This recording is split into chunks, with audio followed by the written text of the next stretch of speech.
Hello, this is Michael.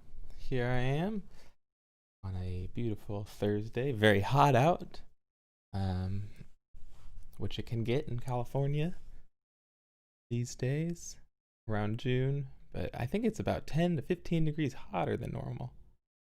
Um, well, today I was very inspired by this painting that I have up on the screen. It's the Pacific Coast Highway. So speaking of California, if you ever drove, I think this is near like L.A. area, Hollywood or Santa Monica or something. But if you've ever driven along the coast of Southern California, um, that's the PCH, the Pacific Coast Highway or Highway 1. And here it is right here in all its glory as a painting by painter David Hockney. Now, David Hockney, he is, I've mentioned him before because he's my favorite painter, and his paintings aren't all like this one. They're all pretty different, but he always has this colorfulness to it, or this excitement. He's British, but he moved to LA, I think in the 50s or 60s. And he sells his paintings for quite a lot. This painting, I think, sold at an auction for 20 to 30 million dollars. He actually held the world record for get on camera so you can see me. I didn't realize this was crooked. He yeah, he sold this for somewhere between 20 and 30 million dollars. I'm not sure exactly. And he actually had the world record for the most expensive painting ever sold by a living painter at $90 million. I think that just got broken. Maybe last year it got broken again, but for a while, $90 million for one painting he sold at auction. So that'll tell you the level this guy's paintings are regarded in. He was a gay man in LA during the pop art movement of the 60s, and he's one of the most influential British artists of all time, and certainly a huge influence on me. And yeah, so, and it just so happens to be Pride Month this month as well, so all the more reason to study David Hockney. So what he wanted to do with his paintings was kind of show how life looked to him. He was just excited by everything, everything visual. So you can see how bright the colors are. Nothing's really realistic. Oh, I'll tell you as well, this painting is about 10 feet long. It's not a tiny as it is on your screen. It's a 10-foot long painting. So it's much, much more fun to look at in person, I can imagine. I've never seen it in person, but I would love to see any 10-foot painting, but especially something this colorful. You almost feel like you're in a wonderland of some sort. So one thing I like to do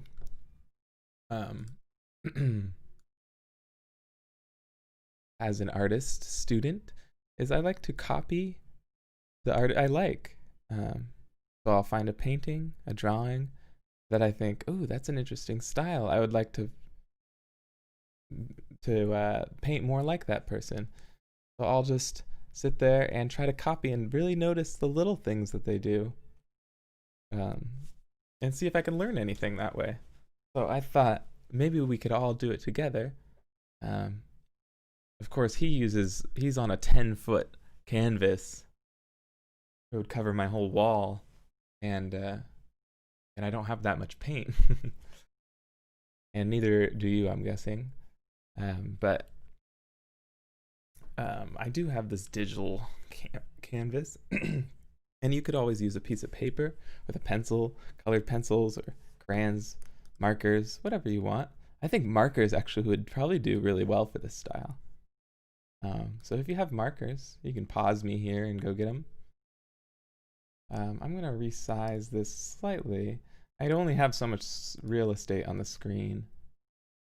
So let me get half and half. And, oop. I apologize. Usually I have this. Yeah, it's roughly the same size. So again, this is the PCH, the Pacific Coast Highway, and what I notice is right in the middle of that mountain that we're seeing on the right, you can see where the clouds are parting. That's brighter. There's the brightest yellow, and I think that's kind of the most beautiful part of this painting, is that bright area with the bright yellow, the bright green, and the bright orange. So I want to remember that. Oh, that should be where my brightest color is. And that little bit of beach on the right. Isn't that nice? There's a line going through it. Why would he put a line? I do like at the very top. Let's see if I can zoom in and show you some of this detail. There we go. At this top area, you can see he's scratched the surface with maybe his palette knife or maybe the back of his paintbrush. He's scratched these white lines into this to make a grid. And that kind of reminds me of like if you're, well, it looks like maybe he's way up on a mountain. But if you're way up on a mountain or if you're up in a plane, everything turns into this grid and he's got different colors of green hatched in there. That's so cool. Let's see, what else do I notice before I get started? Oh, the texture of these, this dark red area? How cool is that? Let's see. Yeah, the texture up at the top of this top red area is kind of lines going down to the right, with some lines coming down in the middle. And then it goes to this river looking thing where all those bright red marks kind of come up and then disappear into the bottom. This gray line around the across the bottom, just this stark gray line, is kind of interesting to me. Also, his little symbols for different plants. You can see how he doesn't put much detail into anything. In fact, almost, I would argue, pretty much no detail, except for in the maybe some of the textures. But those trees are interesting. They're just a few brushstrokes with two different colors. And these bushes are just almost like a little signature. So cool. There's a little bit of texture in this green mountain here. Where it looks like, again, he's scratched or something with the back of his brush. But since I'm not going to use a paint and a brush, I can't do that, so I'll have to figure it out a different way. This is, again, not a painting I did. This is David Hockney's PCH painting, which sold for, I think it was like $25 million at auction. So no better painting to copy than this. So first I'm going to try to find a brush for myself that kind of, I think, looks good for this style. Let's see. Maybe just a round brush one. That looks pretty good. Okay, now I'm going to try to get some of these shapes down just with a sketch of black, maybe. Yeah, just a little sketch. So I've got this U in the middle. I should make this a little bigger.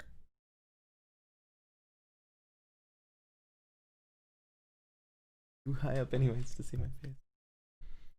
All right, anyways.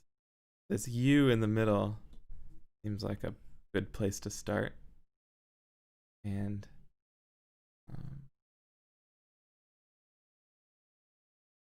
pretty good. A little bit high maybe on this right side, so I can always erase this. This would be something you would want to do with a pencil. I'm on an iPad right now, so I can kind of digitally erase things and adjust them. But usually I do a sketch in pencil or charcoal recently, which is kind of fun. All right, and then the top, I'm coming in. Oh, it's kind of blocked. All right. Coming in with that top little mountain, and I'm going to bring that down. And this is where the road is on that cliff. Goes down. Isn't it interesting, though it's so magical, you can still kind of get the feeling, or I can, of the PCH, of driving along it, riding along this area. Okay, now these big triangles of purple. What do you think those things are? What do you think he was trying to do with these triangles of purple? Are they grass in the foreground? Is it a bush he's looking through? No, I like it though. Sometimes those little questions are what makes a piece interesting to look at, and certainly part of the charm of David Hockney that he leaves some up to imagining. Because it's so simple, he leaves some up to the imagination, which I thank him for. Okay, now this gray line at the bottom, I'll leave space for that. I'm liking how this is looking so far. Now I'm going to try to split up those color regions that I see. Thank you, Rochelle. But yes, so let's go down the center here, something like that. There's that blue teal that I can see gets lighter towards the bottom of it. Like I should do this bigger line first. Generally, I like to, especially when I'm just doing the sketch, go from the biggest shapes to the smallest shapes. Really can help you in the long. It's hard to concentrate while I'm drawing this. Concentrate on talking.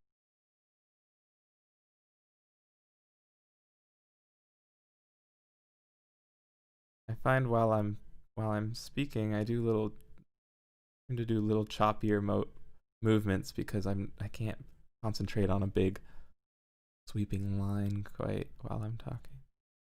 Here's this little wave of dark red, and I think it's interesting how this area here kind of comes to a point there. The road must be up at the very top of a hill, which is cool. And then of course these shapes that I'm drawing now that are going to be green and yellow, those are just the grass on the side of a hill. I wonder why he did one side orange. Why would you do orange? Like that? Okay. And now on my left side, up at the top, I want to do get those mountains in.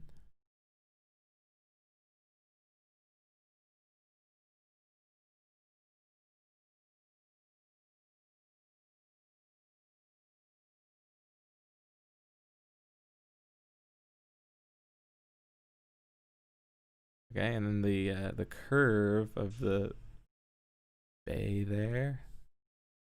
Oh no, is it a bay? Like a bay?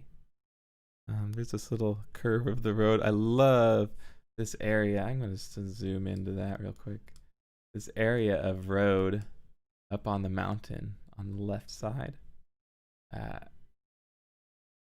It's so cool. So that's the area I'm drawing right now.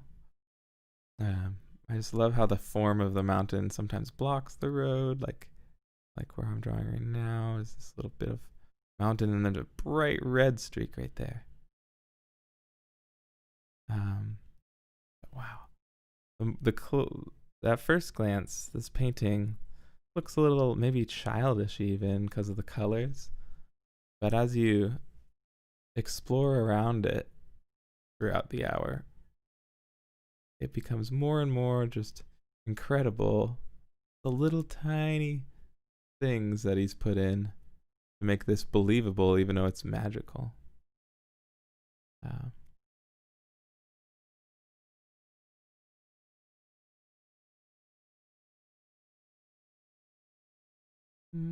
I read an interview earlier from him, and he said with this era of his art, he was trying to show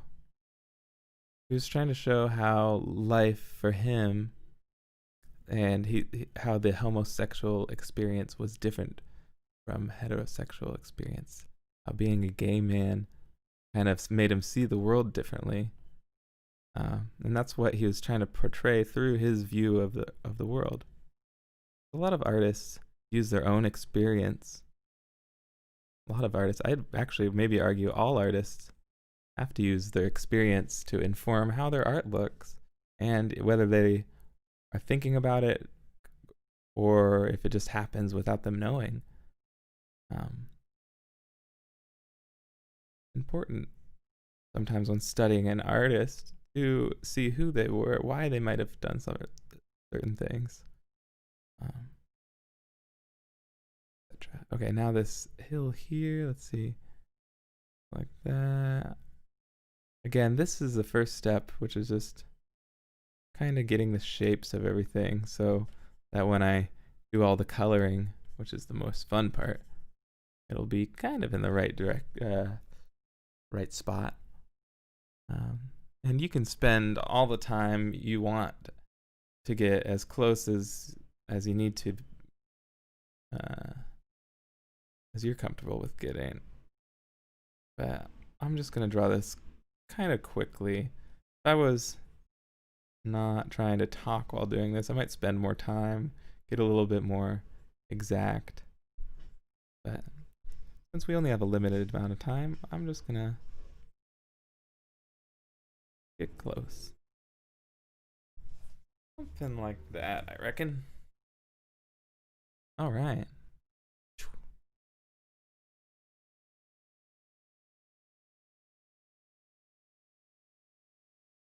All right. And then there's some shapes in these mountains up at the top. Zoom this back.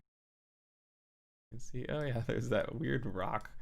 That's the one part I'm not super sold on, is this top left area. Like, what's going on with this rock thing that's on top? I'm still gonna add it. Maybe there is a big boulder on top of that mountain there. What do I know? Cool. Then the rest of the shapes, I feel like I can do with the paint or with my marker if I wasn't able to do this. Let's see. To get that big, make my screen. Funny, I'm looking at this iPad screen down here to draw. I'm looking up at what you're seeing is a little square on my screen, and then I'm looking this way to see the painting big on my screen, so a little weird. Oh, and then that Rochelle there. How about a puppy dog? Hey, I'll do a puppy dog on Tuesday. How about that? I was gonna do a puppy dog before, and I ended up doing a guinea pig, which was pretty close. And I've done a kitten too, but I'll do a puppy dog next. I wanted to do this because of the sunny day today. I just enjoy David Hockney's paintings for their warmth. Okay, here we go. In with the color. So I'm going to switch to a bigger brush, maybe like something like that. That works. Now I'm going to choose some colors. First, I want to actually get these lines lighter so I don't have to see them as much. You could do this by partially erasing with your eraser. rubbing it maybe with a paper towel. You don't have to lighten your lines, especially if you're going in with thick paint. Then you could go right over it. But if you're gonna do marker, you can make that decision whether to kind of erase your lines so you can just see them, because it's basically just a blueprint. What we've drawn so far, I don't plan on being visible at the final stage. So which area to start first? This is going to be a coloring book essentially. I think first I just want to get all the colors generally in the right place. So that's what I'll do. I'll start with, let's go to a color wheel. I like the wheel. I'll just start on one side of the color wheel and move around. So maybe with blue. I'm going to start with blue. So get a similar blue. Not going to spend too much time on using the perfect color. And now looking at his painting, I'm looking at the direction of the brush strokes. And if you look very closely, let's see, at this blue area on the top, you can see the brush strokes go left to right. And I can see he's got a lighter blue, and then he's added on top a darker blue. So, and I was gonna go for the darker blue, but now I can tell by that light blue mountain that light blue was painted first, and then he painted the dark blue around it. That's cool. Which is something I had never noticed. So I'm gonna try to go for that light blue, which is a bit more green, a bit more teal, something like this. And I'm gonna actually paint that area in with that.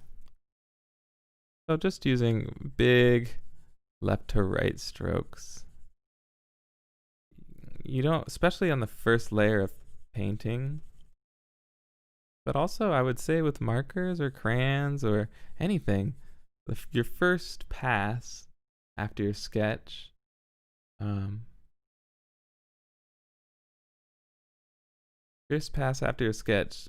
can be pretty loose, and even if you go outside the lines that you drew, that's okay. It's more important to get nice, even color, and the right color and the right darkness. I think that's more important than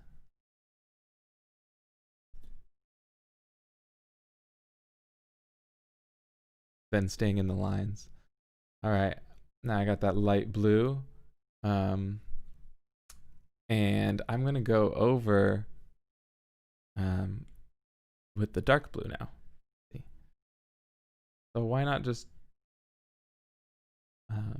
choose the dark blue first if I'm going to go over it, because you can see a little bit of the texture of the light blue under the paint especially, but also when you're using marker, you can still see light blue under it, and it will change the color a little bit.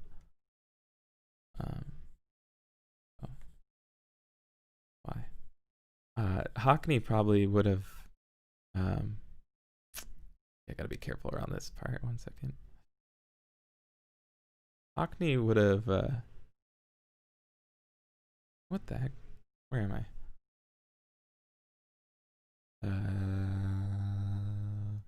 Sorry, I'm getting my shape lost here. I think actually it's like, I don't know why I did this mountain here.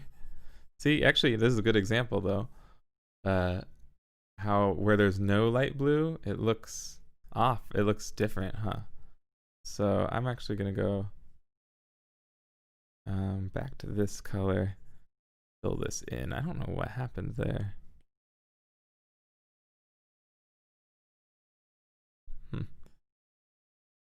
But I digress. There we go. And now make sure I get these shapes right. I think it's like this. And then like this, and like this. Oops. Oops. I'm sorry. Speed this up. Wait, Okay. I was very confused. There we go. That makes more sense. Okay. Fill that back in.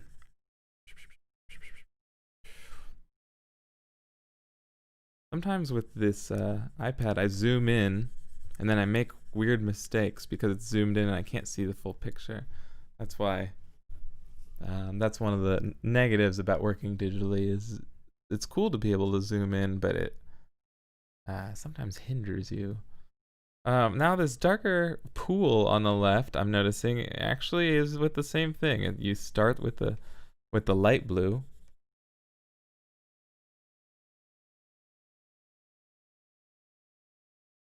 Start with that light blue. All the way around, and then switch to the dark blue. And that's actually going to be scumbled. And it looks like it actually is going all the way at the top too. And then he's got white as a third layer. That would be my guess. So it's like this. And fill this all up.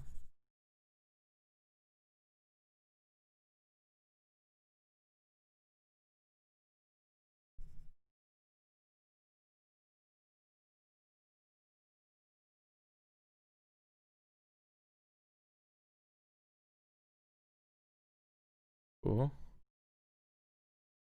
And then,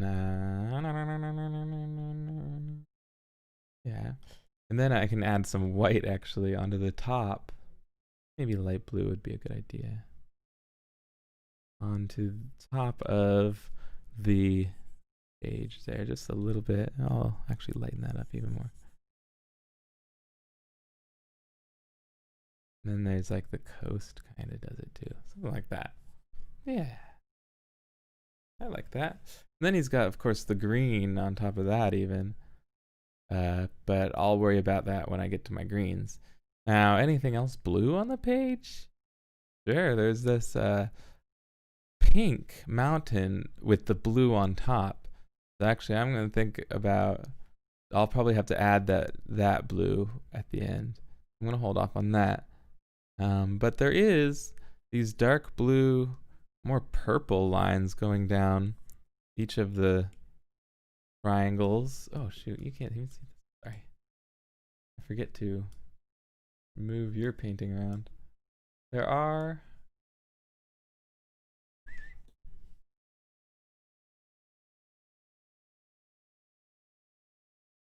oops. You ever find yourself making little sound effects as you do things? I do that all the time. Anyways, so I'm gonna make a little bit more purple color. Let's see. That's gonna be sliding this towards the red. Not too far though. I still want it to look blue. Something like that. Now these will just be short. If I look at these I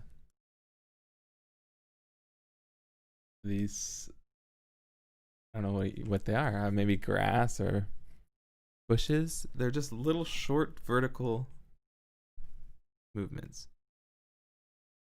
That kind of. I can see that my brush is a little bit too light, so I might have to go down and then up, and then up. I'm just gonna fill this whole mountain with them, spaced out sometimes, but then sometimes touching each other. Because I'm gonna do the black too. There's also vertical black lines going on, but there seems to be more purple ones. So I'm gonna fill up most of the space with these little doop, doop, doop, doop, doop. I'll try to go kind of quick. I don't want to ruin the effect. This is a very prominent part of the painting, these side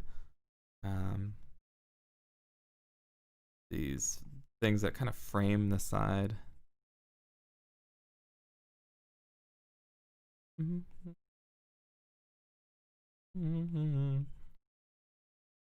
When we were at 7th Street, I used to on the library days go with students, and then we'd pick out a book at the library and I would copy it with another student watching. And that was really enjoyable, and I missed that about the library. But I thought, hey, I could do it on here. And it would be similar. I missed the big books, though. The screen's a little bit tougher. Anywho, okay, I got all those dark blues. I think I'm done with the blues. So I could either move towards pink, or I can move towards green.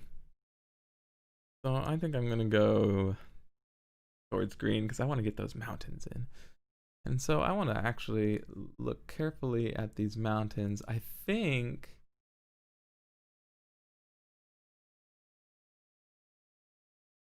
yeah, it's amazing how the colors interlock. Like this light green on the bottom left that I'm showing you. That is under the darker green of the rest of the mountains. So I got to do that light green first. And it travels over here. It doesn't go, I don't think, under the red, but it does go under the green all the way over here. But then it's on top of this yellow paint. So I think actually the yellow will be the next color to do. Because the yellow is under the green, which is under the dark green. So it goes kind of yellow, light green, dark green. And it looks like there's also yellow under some of the right of this mountain. Yeah. See, there's just those little things that I wouldn't notice until I spend a lot of time with a painting, not just looking at it for a few seconds or even a few minutes, but a good 20 minutes into looking at this painting. 30 minutes. And I still notice new things. So first I'm going to do this yellow, and he uses these bright colors, bright yellow. So I'm running, I don't have a ton of time. So looks like the yellows actually kind of go vertically. I'm going to try to speed myself up, but it's okay if I don't finish. I think we will both have gotten what we need out of this lesson. Oops. I do have to stay somewhat in the line.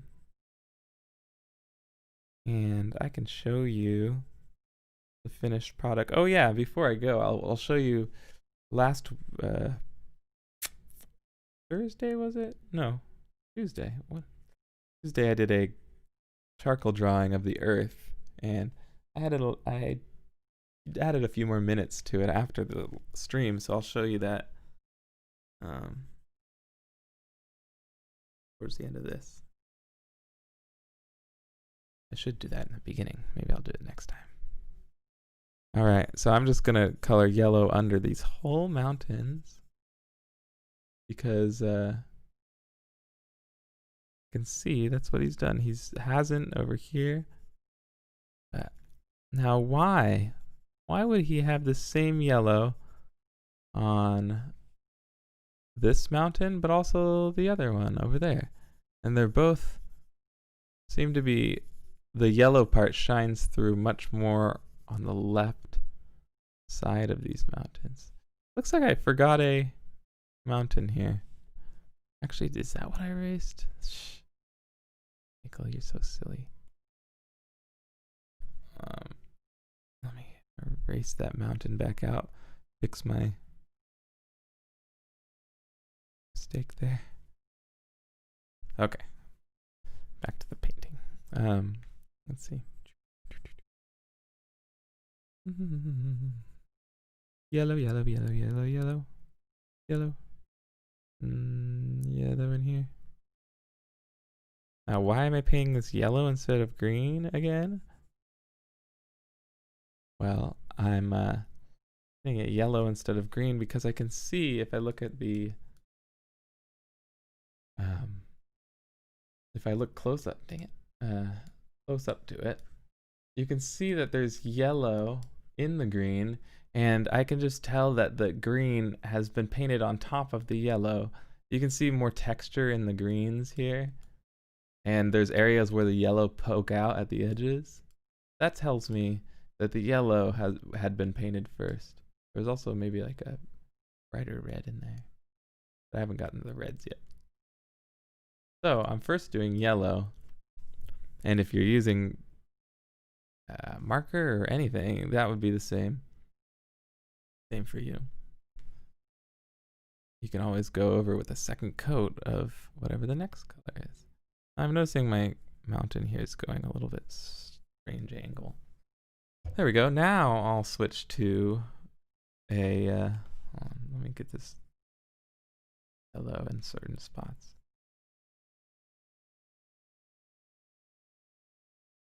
All right. I'm going to switch to green. I'm going to move that direction, kind of yellowed out green, not too dark, like that. Yeah, that looks good. And that's going to be more of the shaping of the mountain. So there's this first mountain over here. What I mean by shaping is the direction that I'm going is kind of gonna shape the mountain. So it's kind of like a curved stroke that I'm using there. Okay, and then there's gonna be maybe a vertical stroke on this mountain that's kind of vertically curved.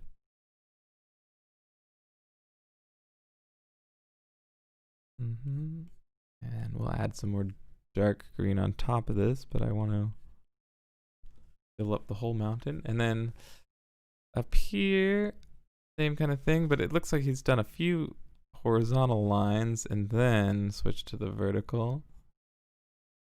And like that. And then it kind of went horizontal on the right side. Some darker lines, which I'll fill in a little bit in a second. Then this one kind of circles around. And goes around. Tricky little brushwork going on. Oops, I sort of forgot this area on the right, but that's okay. I'm just gonna go in with the green without the yellow under it. I think it'll be okay. Something like, oops, finally erased. That's okay. I made a mistake anyways. Yeah, mine's not exact. I'm gonna zoom out my copy here. Why I don't use full screen. Okay. Now a darker green. Oh, now's the time to get that more bluish green. That, oops, actually. I do want to paint this area green real quick. This area that comes down the hill. Looks like he's got kind of warmer colors, so that's red and yellow, orange. But also there's warmer greens and cooler greens. The warmer greens being the first green that I put down. This is maybe a little bit of a cooler green because it's closer to blue. But he's got the warms kind of on the left side of things, and then this cooler tone on the right side of things. And that's to go cooler. That's in order to kind of help get the illusion of space. The sun is hitting one side of the mountain. It doesn't hit both sides usually unless it's a certain angle. So yeah, the warmer areas would be where the sun hits, and the cooler areas might be in shadow.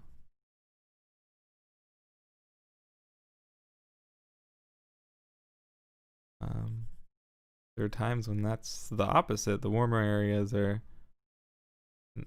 the ones in shadow. You just gotta find those kind of things. I don't know why I skipped coloring this area. Oh, clean that up. Okay. Now, again, I want to maintain attention to each way that I'm supposed to be painting the strokes. Doesn't matter if you have a brush or a pencil or a pen or whatever. The direction you move greatly impacts the look and the feel and the depth of your drawing or painting. And the way your strokes will look, everybody's is different, which is really cool. But we should be in control of them. So I'm just going to go one shade darker for this, close to black, but still kind of like a dark green. Oops, I forgot actually to add the color I just did to this mountain here.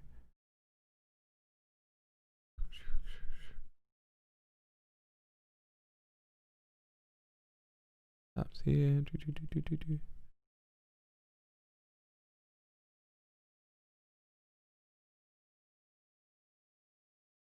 We gotta darken this all out a little bit.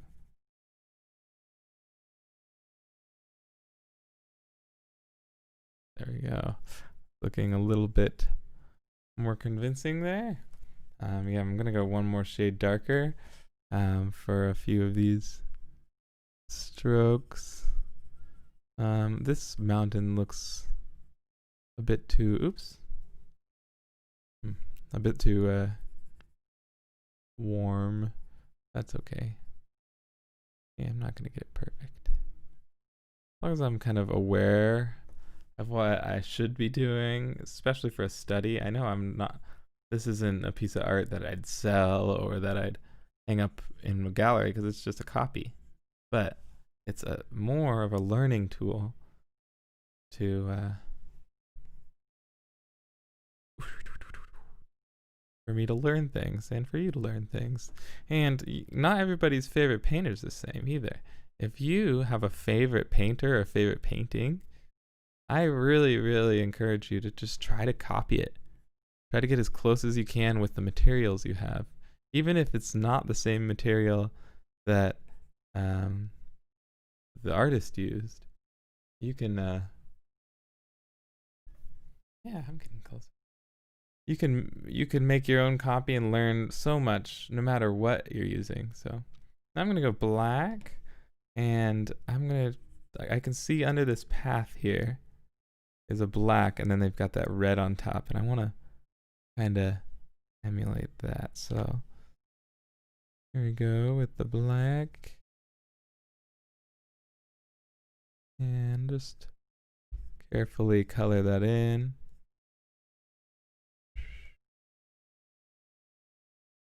Carefully but quickly.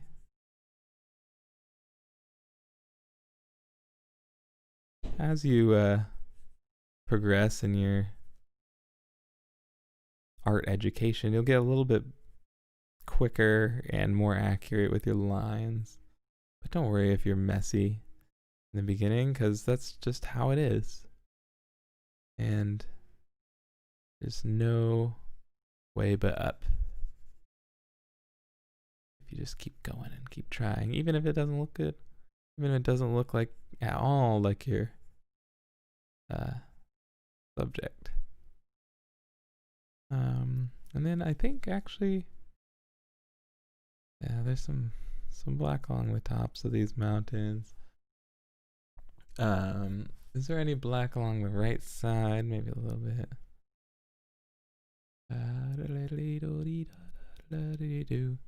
Maybe under this area of little trees here could be.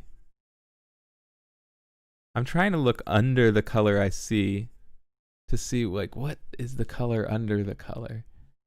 And so far there looks like maybe this is black too. So it's interesting how he kind of has colors weaving in and out of each other, which is so cool. He must have had a plan for the whole time. And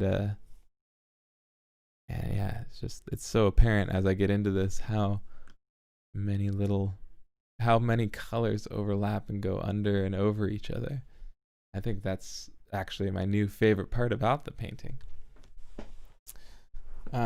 So moving right along, I want to get those few lighter shades of green that I haven't completed yet. So there's one over here. I'm just gonna go really quick. And then there's the even lighter and bluer green here, which is really scribbly. I'm gonna try to capture that a little bit by just being really messy on it. Something like that. Cool. Can I use that color anywhere else? Looks like a very scratchy version of the same color is right under it. So actually, instead of, I'm just gonna color that. Maybe that's a little bit actually more blue. So I'll just go bluish green, maybe like that. And that's here. There we go. Sweet. That color also kind of looks like the color at the top. I'm just gonna kind of blend some in. All right, now let's get those mountains in. Pink first. Yeah. And I'm just gonna color all of the mountains a flat pink, and then add some of those darker colors on it.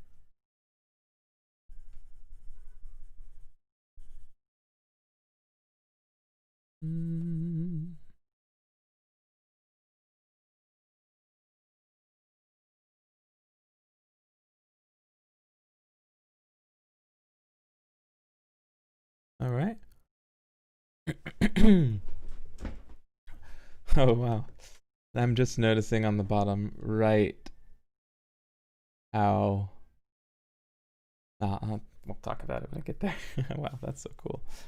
All right, that pink I did was very translucent, and I just realized I had my translucency slider down. There we go. This should be closer. Let me just do a second layer real quick.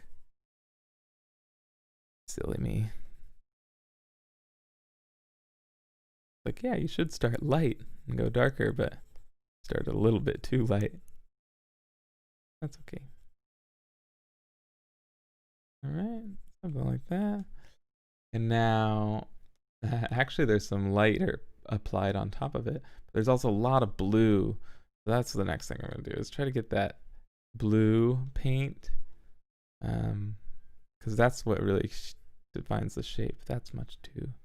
Need like a very warm blue.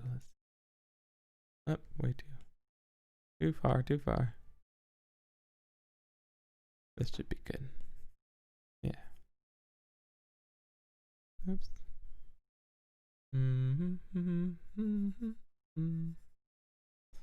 Like that. And this is really where the brush strokes matter. Because when you're doing like a mountain, the sun is hitting certain sides and falling down, and just, oh, I like that really oily bit of paint he has right in the middle. I don't think I could get that effect necessarily with my tools right now. I do appreciate the oily this paint is that I'm doing right now on the actual painting. It's cool. And he's got it kind of blending slowly. So,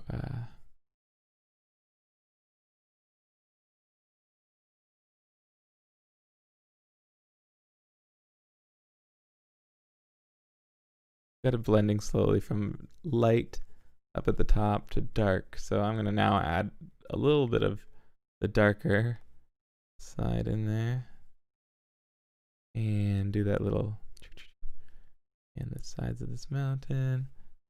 That's that. And actually add maybe those waves in. Oops, much too big.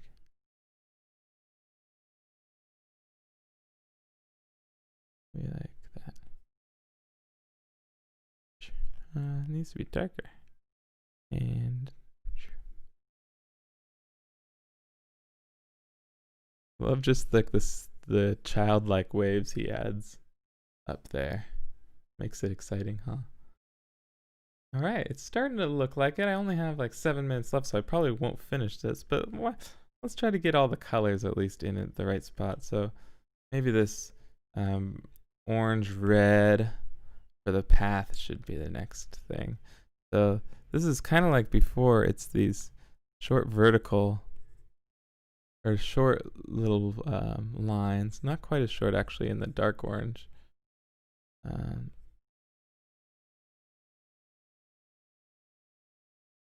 right around here, he switches to lines going like this, which almost makes it's like little those sandbaggy areas that stop rock slides.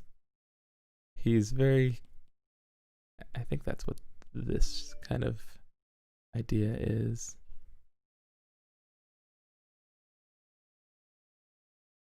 I just had a little thing pop up on my computer that says NBA basketball is going to come back July 31st. Oh, exciting for basketball fans. Not much of a sports guy myself.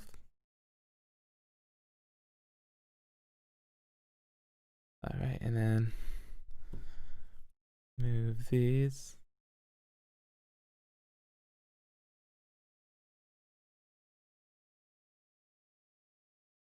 Yes, like that, and then like this. I'm just really quickly getting this orange in here. And also in the bottom right over this black. Actually, I think it could probably be over this whole mountain. So I just want to kind of get that wavy look going on. I like, another reason I like Hockney's paintings is that he shows me that detail because my hands are kind of shaky. They've always been like that, and I'm just not good at really careful detail. It's hard for me, but he shows me that painting doesn't need to be about the details. In fact, it can be better when you leave out details, because it makes it more uniquely you. And of course, there's times when you want lots of detail. Not all the time. Let's see. That's a nice orange. Let me just brighten it up a little bit. It's not perfect, but it's pretty good. All right, and finally, just the gray. It's a maybe slightly blue gray at the bottom, but then the rest of it's pretty gray. I'm just gonna add some blue here, and then a gray that, because he's using oil paint, it varies in color and darkness slightly, but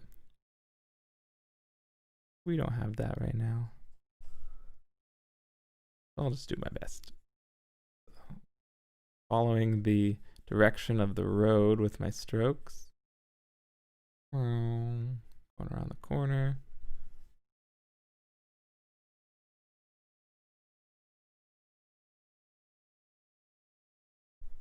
Coming up around here.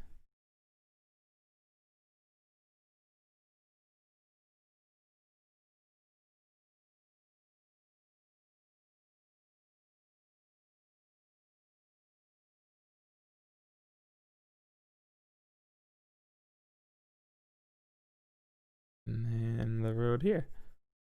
Let's see how that looks. Ooh, that's nice. There's also that gray coming over here on the top of this other side.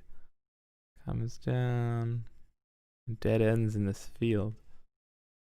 That's interesting. A lot of the roads will stop, but then you can kind of see where they come back. But that road I just did ends in a field, so that's kind of cool. Maybe that's a farm or something. I'm gonna add some of this bright red in there. This might be a little bit too bright, but oh well, go bold. Then he's got these just singular kind of track marks going down. That, yeah. Right. I think the next steps would be to get the little city at the top, maybe some of those trees and little marks. Other than that, I'm pretty happy with my scribbled version of the PCH by David Hockney. I hope you've enjoyed. And I'll see you soon. All right.